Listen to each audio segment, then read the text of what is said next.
Shalom saudara-saudara, haleluya, senang sekali ketemu dengan saudara-saudara, menyapa saudara melalui firman Tuhan yang akan sama-sama kita dengar hari ini. Nah Bapak Ibu, saudara-saudara, bukankah saudara dan saya masih dalam masa pandemi? Dan kita mau sama-sama bahas bagian ini saudara-saudara, terhubung terkait dengan akhir zaman. Rupanya ini menjadi isu yang demikian santernya Bapak Ibu yang dikasihi Tuhan. Nah, pandemi COVID-19 ini memang kita sadari telah mengubah sistem kehidupan di dunia ini. Bagaimana cara kita bersosialisasi, bagaimana cara kita berkomunikasi, bagaimana cara kita bekerja, bagaimana cara kita bersekolah, studi anak-anak kita yang harus tertunda untuk mereka bertatap muka, bersosialisasi, dan mereka harus mengikuti pembelajaran secara daring. Bagaimana pula bahkan cara kita beribadah. Nah saudara-saudara, ke depan saya percaya sekalipun kalau Tuhan izinkan masa pandemi COVID-19 ini berlalu, maka kita masuk dalam sebuah suasana baru, tatanan yang baru yang kita sebut sebagai new normal. Nah Bapak Ibu dikasih Tuhan, izinkan malam hari ini kita akan bersama belajar tentang pandemi, tentang spekulasi dan Kitab Wahyu. Menarik sekali Bapak Ibu dikasih Tuhan. Nah berbagai aspek kehidupan manusia memang sudah mengalami perubahan dan ini dirasakan oleh banyak orang. Rasa-rasanya tidak ada satu orang pun yang ada di muka bumi ini yang tidak terdampak. Bahkan mungkin orang-orang yang tidak terdampak secara langsung, mereka pada akhirnya harus mengakui bahwa mereka pun juga akan terdampak COVID-19 karena memang kita berjejaring secara sosial satu dengan yang lain. Nah bagi orang-orang percaya saudara-saudara, bagi saudara dan saya orang-orang Kristen, bukankah kita juga sering mendengar pengajaran tentang akhir zaman yang kemudian dikait-kaitkan dengan apa yang terjadi di sekitar kita di masa pandemi ini. Nah saudara-saudara yang dikasihi Tuhan, misalkan kalau kita pernah mendengar tentang penyakit sampar dan krisis ekonomi yang terdapat dalam Wahyu pasal 6 ayat 1 sampai yang ke-17.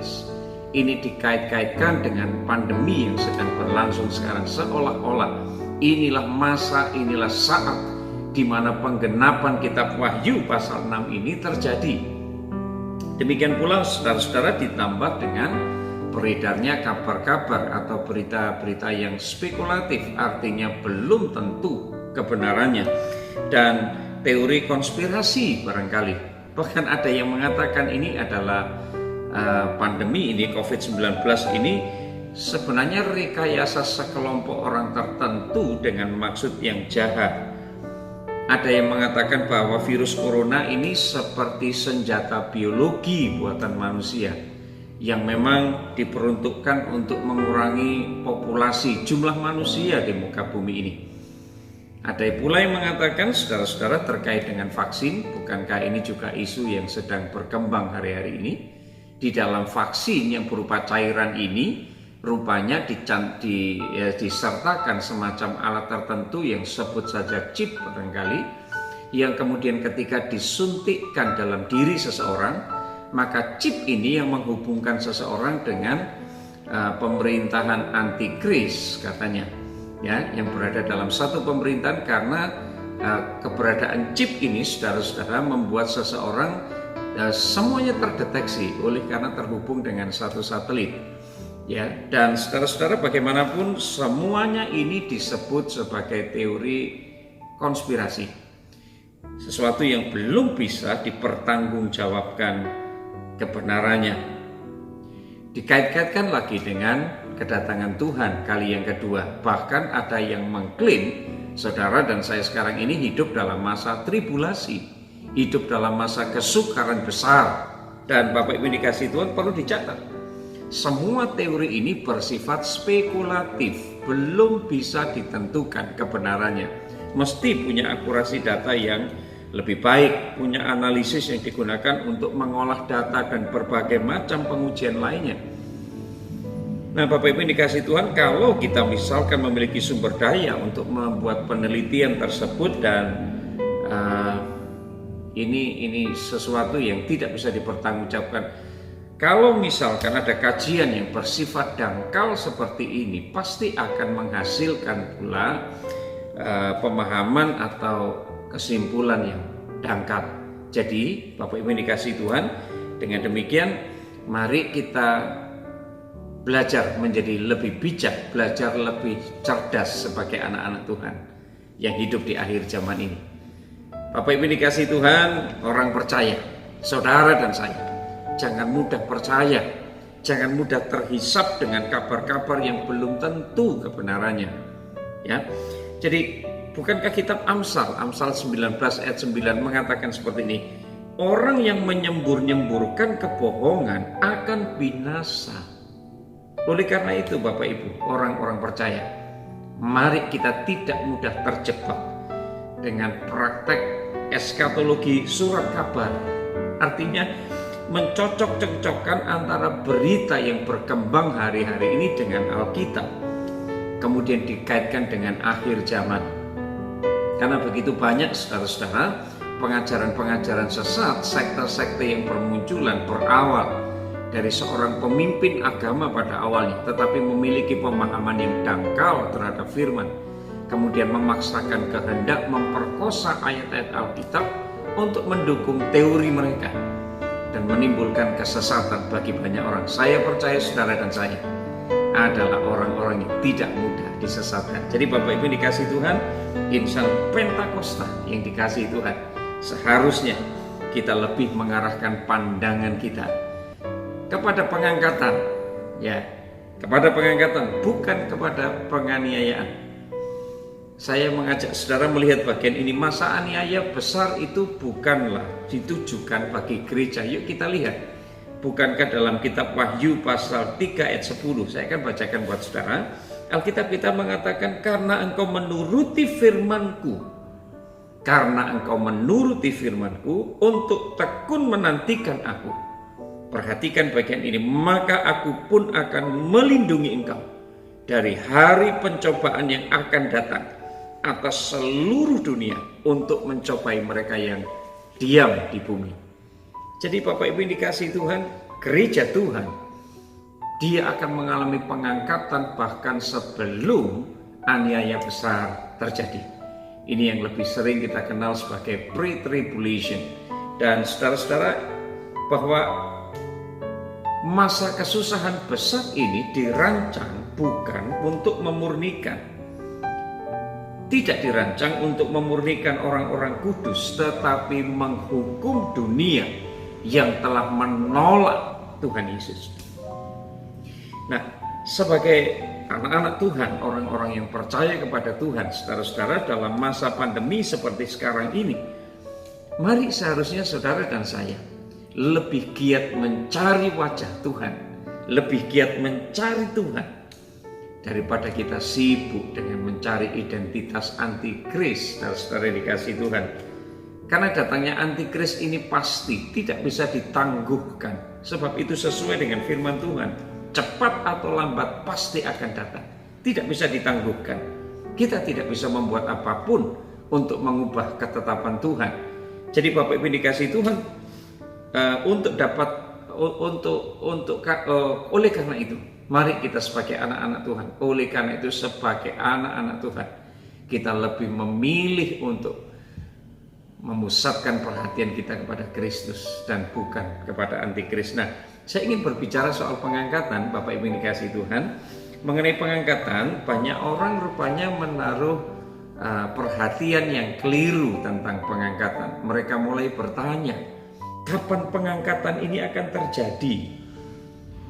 Dan hal ini mungkin bisa diindikasikan saudara-saudara dengan munculnya sekte-sekte, munculnya pemimpin-pemimpin sekte tertentu yang mereka menentukan, mereka mengajarkan kepada pengikutnya mengenai tanggal-tanggal tertentu kapan Yesus datang untuk kedua kalinya.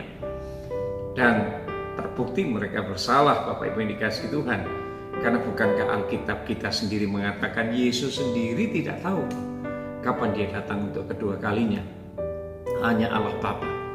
Dalam kemahatauannya Yesus memang sengaja membatasi dirinya untuk tidak melibatkan diri pada bagian ini tadi. Jadi Bapak Ibu dikasih Tuhan, seharusnya kita lebih menaruh perhatian kepada apakah kita juga akan menjadi anak-anak Tuhan yang akan mengalami masa-masa pengangkatan atau sebaliknya. Nah, pengangkatan pada dasarnya saudara-saudara berbicara tentang keselamatan. Jika kita yakin, Bapak Ibu yang dikasih Tuhan, kita yakin akan keselamatan kita yakin bahwa sebenarnya kita adalah orang-orang yang percaya sungguh-sungguh kepada Tuhan. Saudara dan saya tidak perlu membingungkan mengenai apakah saudara dan saya akan mengalami masa pengangkatan atau tidak. Mari yakinkan diri saudara dan saya. Mari kita melihat, mari kita melihat agar saudara dan saya semakin yakin bahwa satu kali kita akan diangkat bersama-sama dengan Tuhan dalam kemuliaan. Yang pertama, saudara-saudara, yang perlu saudara dan saya yakinkan adalah kalau saudara membaca dalam Roma pasal 10 ayat 9 dan 10, Alkitab kita berkata orang yang percaya dan menerima Yesus sebagai Tuhan dan Juru Selamat. Bukankah Alkitab kita berkata, sebab jika engkau mengaku dengan mulutmu Yesus adalah Tuhan, percaya dalam hatimu Allah telah membangkitkan dia dari antara orang mati, maka engkau akan diselamatkan. Ketika saudara yakin Yesus adalah Tuhan yang berdaulat penuh atas hidup saudara, menjadi juru selamat satu-satunya bagi saudara dan saya, kita diyakinkan kita adalah umat yang satu kali akan diangkat bersama dengan Tuhan. Tetapi yang kedua, kita juga perlu perhatikan, kita adalah orang-orang yang sedang mengerjakan keselamatan dalam takut dan gentar akan Tuhan. Paulus mengatakan dalam Filipi pasal 2 ayat 12 demikian. Jadi Bapak Ibu dikasih Tuhan, mari jadi anak-anak Tuhan, bukan hanya memiliki keyakinan Yesus Tuhan. Iblis pun juga tahu kalau Yesus Tuhan. Tetapi saudara dan saya sedang menjadi anak-anak Tuhan yang mengerjakan keselamatan. Kita sedang bertumbuh. Kita membangun hubungan, kedekatan, keintiman dengan Tuhan. Membangun hidup kita di sekitar firman Tuhan. Dan yang terakhir, yang ketiga, saudara-saudara, kita harus didapati sebagai orang yang sedang berjaga-jaga senantiasa. Bukankah Alkitab kita dalam 1 Tesalonika 5 ayat 6 mengatakan demikian. Jadi Bapak Ibu dikasih Tuhan, perlu diketahui, perlu diingat bahwa tidak semua orang percaya mengalami pengangkatan pada saat mereka hidup. Sebab orang-orang yang meninggal di dalam Tuhan, mereka pun juga akan mengalami masa-masa pengangkatan. 1 Tesalonika pasal 4, 15-17 mengatakan demikian. Karena itu mari kita berjaga-jaga Bapak Ibu. Kita berjaga-jaga dan jangan hanya dilakukan, karena seolah-olah tanda akhir zaman ini sudah tiba, tetapi setiap saat mari kita berjaga-jaga. Kita tidak tahu kapan Tuhan akan datang, tapi yakinkan diri saudara berada pada 3 posisi ini. Saudara yakin Yesus adalah Tuhan dan Juru Selamat dalam hidup saudara. Yang kedua, saudara sedang mengerjakan keselamatan. Saudara dan saya semakin bertumbuh dalam pengenalan kita kepada Tuhan. Dan yang ketiga, saudara dan saya didapati sebagai orang yang berjaga-jaga. Maka saudara dan saya akan mengalami pengangkatan bersama dengan Tuhan. Dan yang terakhir, saudara, yang saya ingin sampaikan, mari kita bicara tentang tahta pengadilan Kristus. Dalam 2 Korintus pasal 5 ayat 10, Rasul Paulus menulis bagian ini, bahwa semua orang akan menghadap tahta pengadilan Kristus. Hal ini terjadi setelah masa pengangkatan. Jadi saudara-saudara, tujuan dari pengadilan yang saudara dan saya akan hadapi itu bukan apakah orang percaya ini akan diselamatkan atau tidak. Tidak Bapak Ibu. Pengadilan ini bukan berbicara melibatkan penghukuman atau pembebasan. Bukan, tetapi pada ganjaran atau kehilangan ini yang akan saudara dan saya alami. Dan berdasarkan kesetiaan kita atau kekurang setiaan kita kepada pelayanan kita, dalam pelayanan kita sebagai orang-orang percaya, pekerjaan kita akan dievaluasi nanti oleh Tuhan kita Yesus Kristus. Dan ini seiring sejalan dengan apa yang dinyatakan Paulus dalam 1 Korintus 3 ayat 11-15, bahwa pekerjaan tiap-tiap orang harus diuji oleh api. Jadi Bapak Ibu dikasih Tuhan, ini gambaran dari proses tentang pemurnian. Artinya Tuhan memperhitungkan setiap pekerjaan-pekerjaan yang dilakukan oleh seorang anak Tuhan, dan Tuhan lihat motivasi kita. Tuhan melihat kedalaman hati kita, ketulusan motivasi kita, atau sebaliknya kita melakukannya hanya untuk mendapatkan upah. Jadi Bapak Ibu dikasih Tuhan, sementara pekerjaan-pekerjaan yang dilakukan seseorang dengan tulus dan pasti akan mendapatkan upah, tetapi jika tidak dengan tulus hanya untuk kepentingan kita diri sendiri, ini yang akan dihapuskan. Nah Bapak Ibu dikasih Tuhan, walaupun kita tahu ya orang tersebut masih akan masuk dalam kerajaan surga, tetapi dia kehilangan upahnya, saudara-saudara. Ya. Lalu kalau saudara dan saya berpikir, apa yang akan diterima seorang percaya? Bukankah sebenarnya ketika di surga nanti kita tidak perlu apa-apa di dalam kekekalan, yang penting saya masuk surga. Ya. Dan saudara-saudara,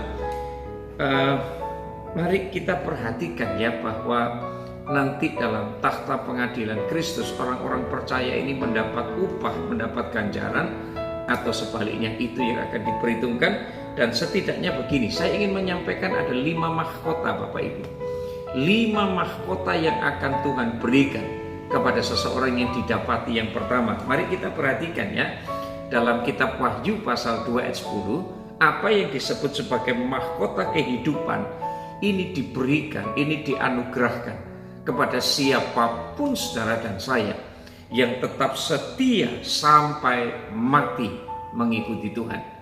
Sebab memang tidak mudah saudara-saudara, apalagi di masa pandemi seperti sekarang ini. Tidak mudah orang-orang Kristen menjadi tetap setia kepada Tuhan. Ada begitu banyak halangan, rintangan, tantangan, atau bahkan kenikmatan yang dunia tawarkan tetapi menjatuhkan.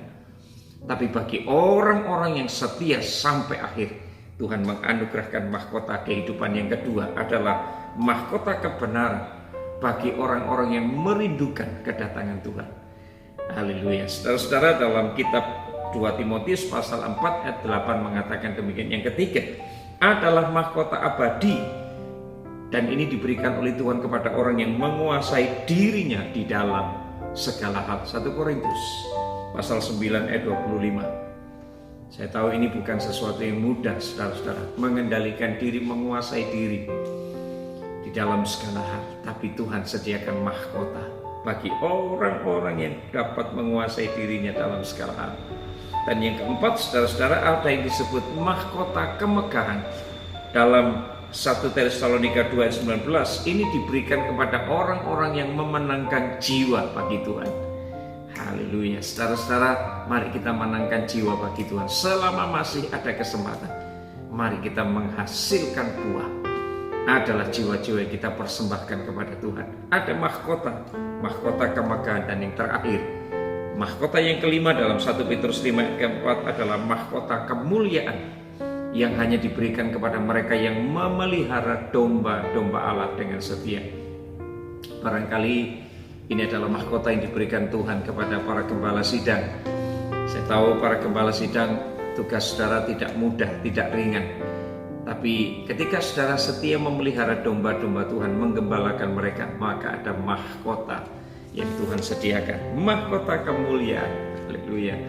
Jadi Bapak Ibu dikasih Tuhan, kalau saudara berpikir mungkin saya tidak butuh mahkota. Saya tidak perlu mahkota, yang penting saya masuk surga. Cukup sudah. Kalau saudara berpikir demikian Bapak Ibu dikasih Tuhan, maka itu pemikiran yang keliru. Yang terakhir yang saya mau sampaikan ya, ada 2 alasan saudara-saudara. Mahkota ini sesuatu yang harus kita kejar, sebab mahkota ini berbicara tentang lambang pemerintahan kita bersama dengan Tuhan. Apakah saudara masih berpikir bahwa setelah kematian nanti segala sesuatunya akan tuntas, selesai? Kalau ini yang saudara pikirkan, saudara salah besar. Kehidupan kita di muka bumi ini hanya sementara ketika saudara bandingkan dengan kekekalan. Di masa kekekalan nanti saudara-saudara, kita akan memerintah dalam kerajaan 1000 tahun bersama dengan Tuhan. Siapa yang dianugerahi mahkota untuk memerintah bersama dengan Tuhan?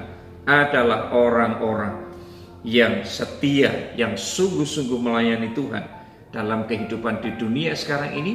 Mereka pun diberi hak istimewa untuk bersama-sama dengan Tuhan memerintah dalam kerajaan 1000 tahun.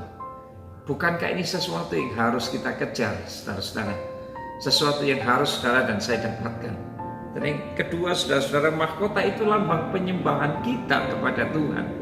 Mahkota adalah lambang penyembahan kita. Mahkota ini diterima sebagai upah pelayanan Kristen kita selama ada di dunia ini. Ketika Tuhan menemukan ada motivasi yang murni di hati kita, satu saat, saudara, ketika kita bertemu dengan Tuhan di sorga, mahkota yang kita miliki ini kita akan persembahkan kepada Tuhan, menjadi sebuah persembahan satu-satunya yang saudara masih bisa lakukan di surga ketika saudara memiliki mahkota. Jadi Bapak Ibu dikasih Tuhan, pastikan saudara tidak hanya puas jadi orang Kristen yang sekedar masuk ke surga, tapi apakah saudara bisa memberikan sesuatu bagi Tuhan? Jadi Bapak Ibu, di bagian terakhir saya ingin mendorong saudara dan saya, seperti statement Paulus, sebuah pernyataan yang hebat dari seorang Paulus. Dia katakan, karena bagiku hidup adalah Kristus dan mati adalah keuntungan. Selama Tuhan masih mempercayakan aku hidup di dunia ini, itu artinya aku harus bekerja untuk menghasilkan buah. Saudara bisa menemukan dalam Filipi pasal 1 ayat 21 dan 22. Jadi Bapak Ibu dikasih Tuhan, mari bersama-sama dengan Paulus kita mau katakan, selama kita hidup, maka hidup kita ini hanya untuk Kristus. Dan kalau pada saatnya kita akan kembali kepada Tuhan, kematian kita adalah kematian orang-orang yang dihargai, dihormati oleh Tuhan. Selama kita masih hidup, mari kita bekerja menghasilkan buah bagi Tuhan. Kiranya Tuhan dimuliakan melalui hidup saudara dan saya, melalui pelayanan Kristen saudara dan saya. Mari kita akan berdoa. Bapa di sorga, murnikan hati kami, murnikan iman kami, murnikan pengabdian kami kepada Tuhan. Selama kami masih hidup di bumi ini, kami menyadari Tuhan, tidak mudah kami menjaga hidup benar di hadapan Tuhan. Tidak mudah kami menjadi anak-anak Tuhan. Kami menampilkan karakter Kristus di tengah dunia yang sudah semakin bengkok hati. Tapi izinkan kami Tuhan, untuk kami mendapat kekuatan yang baru dari Roh Kudus. Kami berjalan seturut dengan kehendak Tuhan, membangun hidup kami di sekitar firman Tuhan. Bukan hanya sekedar mempercayai Engkau sebagai Tuhan dan Juru Selamat, tetapi kami terus bertumbuh, menghasilkan buah-buah bagi Tuhan dalam hidup kami. Kami didapati sebagai orang yang terus berjaga-jaga. Terima kasih Tuhan, diberkatilah setiap telinga yang mendengar, setiap mata melihat, setiap hati yang dibuka untuk kebenaran firman hari ini. Di dalam nama Yesus. Amin. Tuhan memberkati saudara dan saya.